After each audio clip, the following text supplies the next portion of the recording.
You were listening to From Sobriety to Recovery with Jesse Mogul, episode 118. Let's get to the show.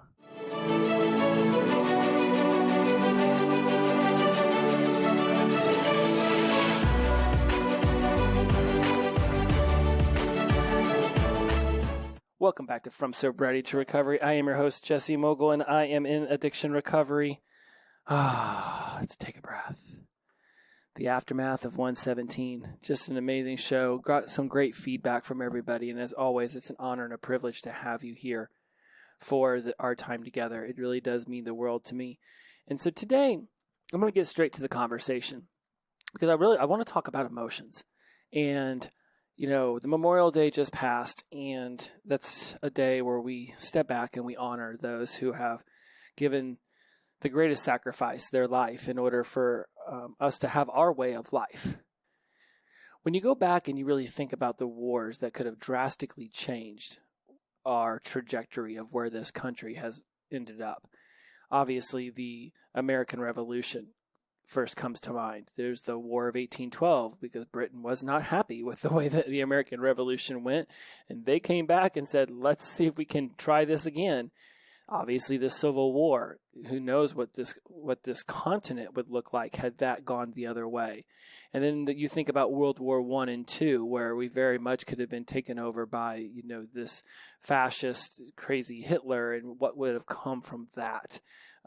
Specifically in World War II, of course, we think of that one. And all the other wars mattered to someone in some degree, especially to those who sacrificed and gave their lives, and the family members who had to mourn the loss of them. And we're still in wars now. People are still passing away. We're still having these emotional quarrels with civilization on this planet over resources and over land and water and food and all of these different things. And it stems at a very caveman level emotional charge that we get from this idea that there's not enough, that there's a scarcity of money, of food, of resources, of water, of oxygen, of something. There's a scarcity, and you have something I want, or I want back what you've taken from me. And you see right now I'm at this very abstract, higher level thinking around what Memorial Day is. It's about honoring those who sacrificed, because somewhere out there was a belief that enough people had that said, we cannot allow this to stand anymore. We must do something. And that must do something comes at us from this deep emotional level where we see an injustice or we see something that we say, no, this isn't going to happen. Of course, because history is written by the victors, we are clearly going to seem like the protagonist in this, the positive, where go back and ask anybody in Southeast Asia, especially the country of Vietnam, they call it the American War. We call it the Vietnam War, and they do not think very highly of us because of that. And it was the American aggression. And no doubt there are a lot of people in this world who see America as a very aggressive country. And we have had this aggressive mentality since we came over here seeking betterment from where we were, from the oppression, from the lack that we felt there. We came over here to this land of plenty. And we just began to just tear our way through an entire continent that already had inhabitants, that already had people living here. But we said, no, manifest destiny. This is where we're supposed to be, and we are going to do with it as we please because we're stronger, we're more powerful, we're whatever we think we are, we're going to show you. And jump forward 200 and some odd years later, where, you know, if you just go from 1776 to now, you're looking at what, 245 years. So here we are today, 245 years into this amazing experiment of a country. And just to make sure everybody remembers this, we declared independence before we actually won independence. So that's just a truly American thing. We are going to declare independence, and we're not even sure we've won it yet. So I don't think that happened actually until about 1780. And again, I'm just trying to hope my unconscious mind has these dates because I'm focused on emotion. And then people are like, okay, Jess, you just gone off on this and total history thing, and where are we going with this? And let me discuss what I was feeling on Monday. I don't know if I felt it in the past as much as I felt it Monday, but there really was this sense of love for what our country could be. And maybe it's because I finally have a flag hanging from my house, right? And I've always said I love my country, but not my politicians. My country is not my politicians. My country is us. We're the people. And we can choose to accept people with an open heart, or we can choose to block people with a closed heart. And if we want to go even more chunked down, even more meta, we can choose to accept ourselves with an open heart, or we can choose to reject ourselves with a closed heart. And so what I want to discuss with us today is how we can begin to declutter and detach from these negative emotions that are causing ourselves to block ourselves on the inside, and how that becomes ultimately externalized to other people. See, when we hold on to negative emotions about ourselves, I'm not good enough, I'm not smart enough, I've been an addict, I did this, I lied, I cheated, I stole, I deceived, right? When we hold on to those emotions, right, we begin to feel a lack inside of ourselves. And if we're not able to clear that out, if we're not able to detach and declutter from it, then this lack that we feel inside, it begins to grow and grow and grow until we become and feel more and more and more powerless.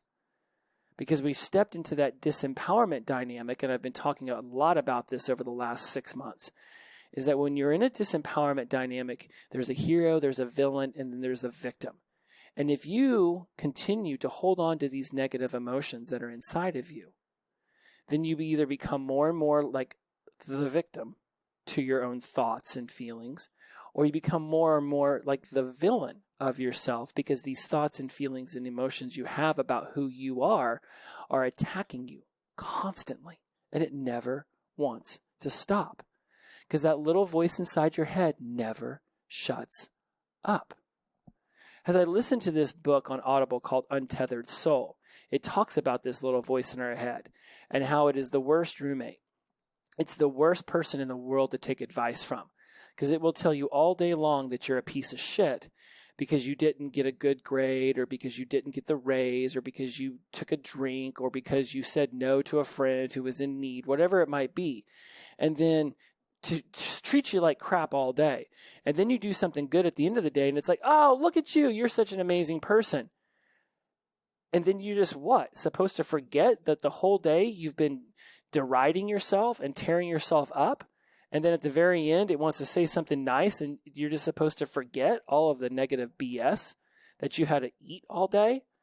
That would very much be like someone just beating your ass all day long, and then, right before you go to bed, all beat up and bloodied and bruised, saying, hey, I love you. I love you. And then all of a sudden you're just supposed to be okay with the fact that you just got your ass beat all day. It doesn't work that way. You can't just forget about the ass beating you took all day. And there are times in your life where you have been beating your ass the whole day. And then what? As you're brushing your teeth, you look in the mirror and say, you know what? You're a good person. You can work through this. You can be better than this. And that 15-second inspiration speech to yourself as you've got a mouthful of fluoride jacked up toothpaste is supposed to all of a sudden appease the little child inside your mind who's been getting his ass whipped all day by your negative BS. We're talking about this now because of what we talked about last week, about really stepping into this newer, higher version of yourself.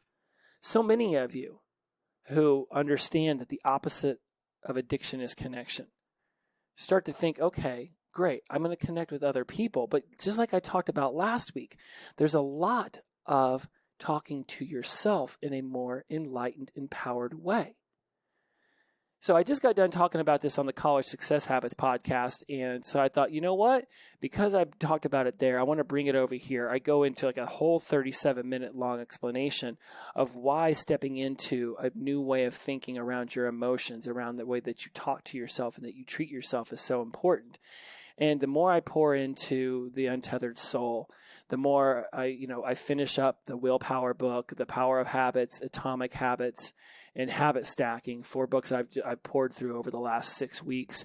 Now I'm starting to move. So now I understand my habits, and now I'm okay. So I've got 4 books of that stuff, and some of them I reread, some of them I re-listened to. Either way, it's all back fresh into my mind. Just got done reading a really amazing NLP comprehensive book, and now I'm stepping into some more spiritual based books. So there's a Bhagavad Gita or something like that. It's like a Hindu based book somebody turned me on to. I'm going to start listening to that. Untethered Soul is being listened to as we speak, because I'm starting to say, okay, understand the physical nature of my emotions and how I'm creating habits that literally create my identity and how I can begin to shift those. But now what if I remove the labels that I've always held on to so dear? What if I stop saying that I'm a person who's in addiction recovery? What if I stop saying that I'm an addict? What if I stop saying I'm a college graduate or that I'm a coach? What if I took away all of my labels? Who is left? Untethered Soul is absolutely helping me discover the answers to those. And it's so transcendental and meta. I don't even know if I think the longer you look for an answer to who I am without labels, the more difficult it becomes. But maybe I'm wrong, and I don't know. But I'm just starting the journey, and I'm very much looking forward to seeing where it goes. What I do know is that when I hold on to emotions that are no longer serving me, they end up cluttering up my life. They end up becoming something that blocks me. It doesn't open me. And what I want for all of us is to begin to declutter and detach our mind, our body, our soul from all of these negative emotions that we're holding on to. Some unconscious, some very conscious. Right? As I go on Instagram and I see people hitting 1 year, or one of the tribal members recently found out that his wife is pregnant.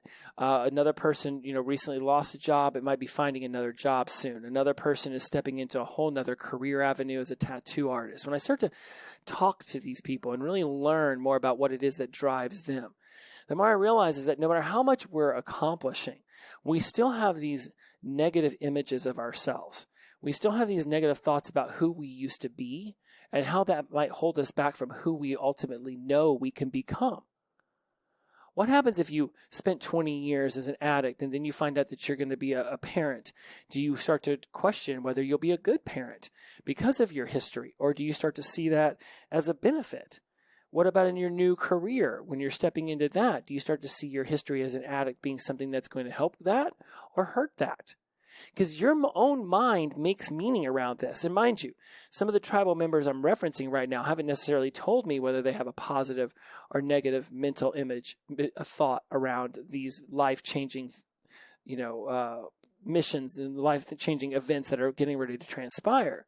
These are just questions I ask because I like to step into other people's shoes and say, wow, if I was changing my career, what might I be feeling right now? What might hold me back?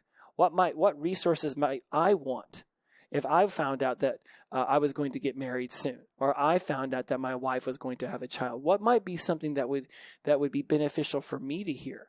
And then I really begin to extrapolate that out to all the thousands of you who listen, and I think, okay, what might they be experiencing right now that they would like to be able to release? And it never fails that things continuously, shouldn't use a universal qualifier like never. It generally comes back to the fact that we're holding on to emotions that no longer serve us, right?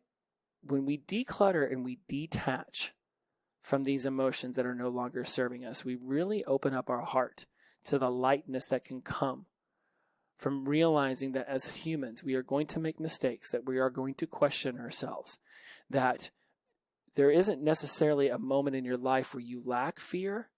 You just begin to understand that the only certainty you have is in yourself and your ability to move through that fear.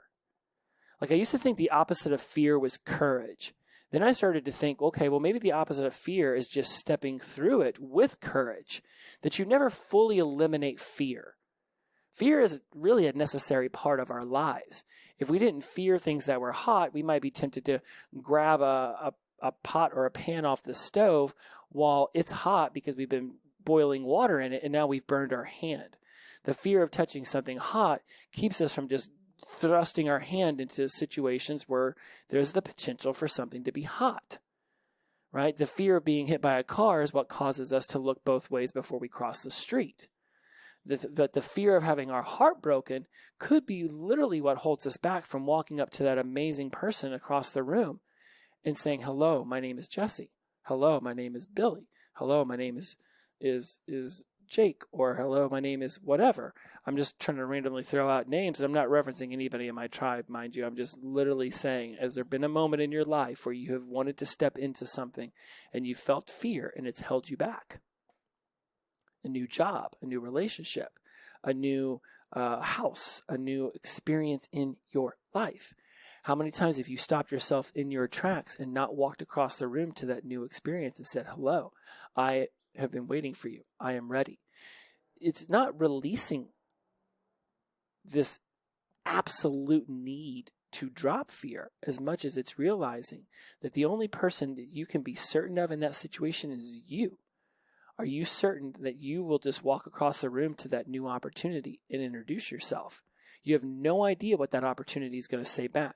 Sorry, you're not qualified for the job. Sorry, you don't have a high enough credit score to get this house. Sorry, you're not my type. You have no idea. But you don't know until you can release that brief glimpse of fear that's holding you in place and step into the newer, higher version of yourself. Whether you end up getting the outcome that you thought you would or not, you get the experience of proving to yourself that you're capable of stepping outside of your comfort zone and just experiencing life for the majestic majesty and divinity that it is.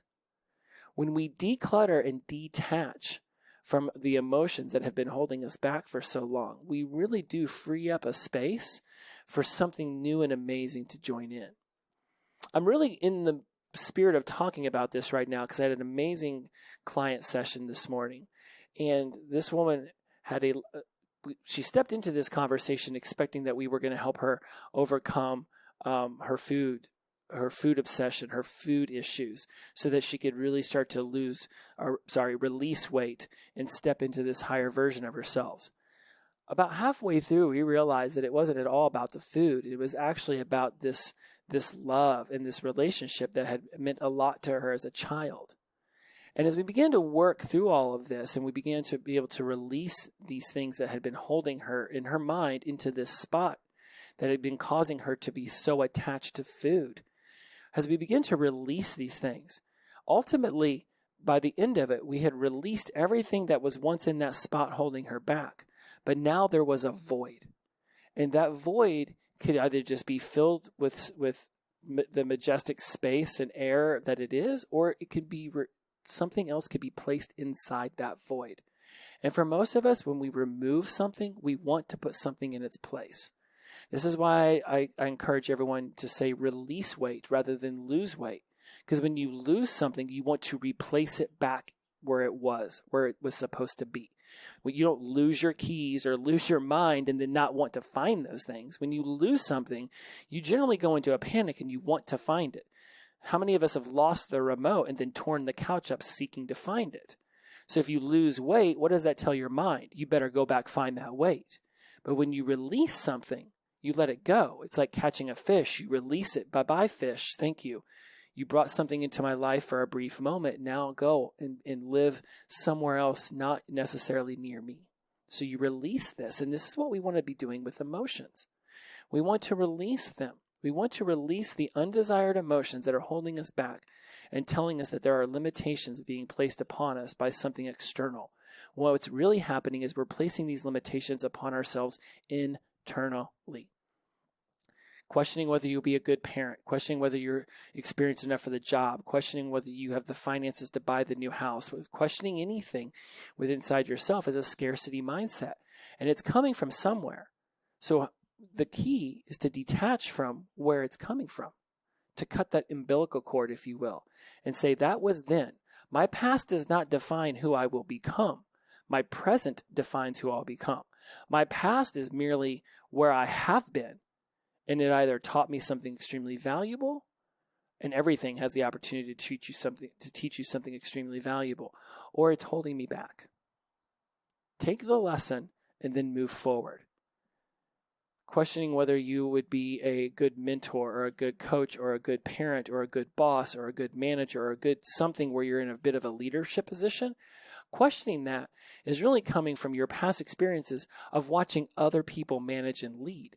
Maybe you didn't have the best childhood, so you question whether you're going to be a good parent. When in fact, because of the memories you have around your childhood, you'll actually become a better parent because you're more self-aware. And you say, okay, well, this is what happened to me, and I don't want my child to feel that. So I'm going to do this instead. It can cause you to autocorrect really wildly the opposite way, and you want to be mindful of that. Because if your parents didn't provide a sense of protection and safe space for you, then you might want to overly provide protection and a safe space for your child, and then you become a helicopter parent. So it's very, very, very important that we're all stepping into our own self-awareness, saying, okay, I know what I experienced. I want what I'm experiencing now and into the future to be more pleasant or more beneficial to me. I also don't want to autocorrect so far the other way that I actually begin to go into the other side of scarcity, where you're beaten or hurt or abused at some point in your life, and now you want to create this safety bubble around you. But in doing that, you block tons of opportunities to meet new people and experience new things because it puts you in a situation where you have to step outside of your safety bubble. This is what we talk about when we say detach and declutter. How are you going to detach and declutter from the limiting beliefs and the limiting emotions that have been holding you back for so long? As I wrap out on this one, because I'm going to go, I got a full amazing day, and I really was leading all of this to the idea of, do you know what it means to be associated versus disassociated in your memories?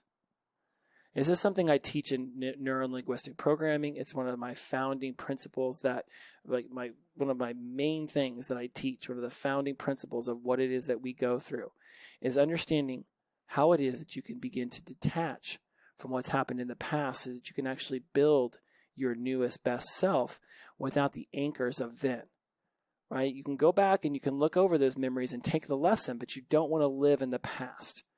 Living in the past with all that regret is just going to hold you back. And one of the most powerful ways to do that is to understand what it means to be associated versus disassociated in your memories. And you can do this whenever you future pace too and think about your future. Associated means seeing it through your own eyes.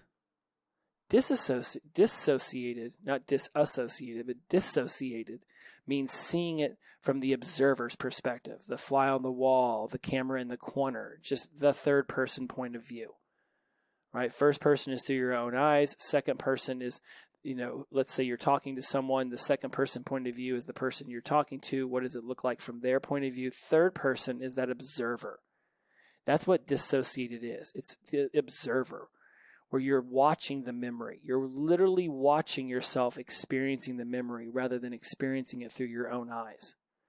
And what's so radical to me is how often we as humans will look back on the happy times in our lives dissociated from that third person observer's perspective rather than our own eyes.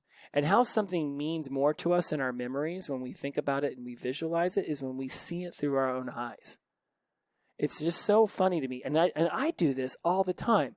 I'll go back to a good memory and I'll be visualizing it dissociated. I'll be watching this amazing memory from the observer's perspective, from the third person's point of view. And in order to really ignite that emotional positive charge that exists in that good memory, it is very imperative that I'm willing and able to just associate back into it and say, I want to experience this through my own eyes, because that's where the strongest emotional charge exists. When I want to release a negative, when I want to be able to release my dad spanking me with the belt, or my mom waking me up on my 18th birthday to tell me that she was running away with my sister so my stepdad couldn't take her in the divorce, like she was an object or something. When I think about all the times that I did something where I felt guilt or shame during my addiction days, I want to dissociate from those memories. I want to step out of those memories. And so when you're in your mind and you're going back to a time where it's been painful for you and you want to begin to lessen the emotional charge, The way you can declutter and detach from these emotions that are holding you back is by stepping outside of the negative memories that you have, of stepping outside of the negative emotions, and step into that third person point of view. Go into the observer role and watch yourself in these memories. For me, I can see myself being spanked by my dad now, and it no longer hurts me like it used to. I can step out of seeing my mother wake me up from my own eyes, and instead I can see myself being woken up by her and saying, I have to go. This is the only way. And then the sense of sadness and loneliness and loss that I felt in that moment begins to dissipate, because now I'm just watching it like I would be watching any other movie. Sure, there's emotions involved, but it's not as strong because it's not happening to me. And this isn't lying to myself as much as it's stepping into a place of empowerment where I get to create how it is I decide I'm going to remember my life. Again, you don't have to, it's not lying to yourself. When there's 2.3 million bits of data coming at your conscious mind, coming into your awareness every single second, and you can only hold on to a tiny little sliver of it, 126 bits. Well, then if you're ignoring the other 2.3 million bits, then just decide to go pay attention to a different 126. You've barely even recognized what's happening around you. You're just creating stories. So choose a different way to watch that story. You're not doing this to forgive someone else. You're doing this to release the anchor you have on those moments in your life that are currently holding you back. So when you say, I can't get this job because I'm not qualified enough, what memory inside your head is telling you that? Go back, step outside of that memory that you were probably seeing from your own perspective, step outside into that observer role, and watch what happens. Feel what happens. When I guide people through this during sessions, the change work that occurs is absolutely amazing. And while you may not be able to experience that with me as I describe this to you now, I can assure you, if you go back to a memory that was bringing you strife, that was bringing you heartache, and you step outside of seeing it from your point of view, and you step into that observer role, that third person point of view, you begin to lessen the emotional charge. And when you do this, you can now really start to detach and declutter these undesirable emotions that have been holding you where you're at, so that you can finally fly and be free to create something new from your present moment. Start practicing this when something brings you an emotional charge. Close your eyes and picture what just occurred that caused that emotional charge. And if you're seeing it from your own perspective, then step out to that observer perspective and watch that event happen from that point of view. The change will either seem radical and just amazing in that moment, or it'll be slow and gradual. The longer you've been holding on to that memory and remembering it, the more gradual it might be. But the more you practice this, the more you apply it, the more you evaluate the way that you're actually experiencing your past in your mind and make a conscious decision to experience it a different way, is the moment that you begin to free yourself from these emotions that are holding you back from your highest self. And that is how you create empowerment inside your own mind. No one will care as much about your personal growth and your evolution as you will. Nobody will ever care as much as you will care about yourself. And I don't care what they say when they're on one knee. I don't care what they say whenever they're kissing you goodnight. No one will care as much about you as you will. So work harder to release what you need to release so that you can truly become your highest sense of self. I'll see you guys again next week. As always, inclusivity over exclusivity, the power of positive energy, release and flow. Every day I wake up, every day you wake up is the best day of your life because you wake up sober. Shout out to sunshine, glow on. See you again next week, my friends. Bye-bye.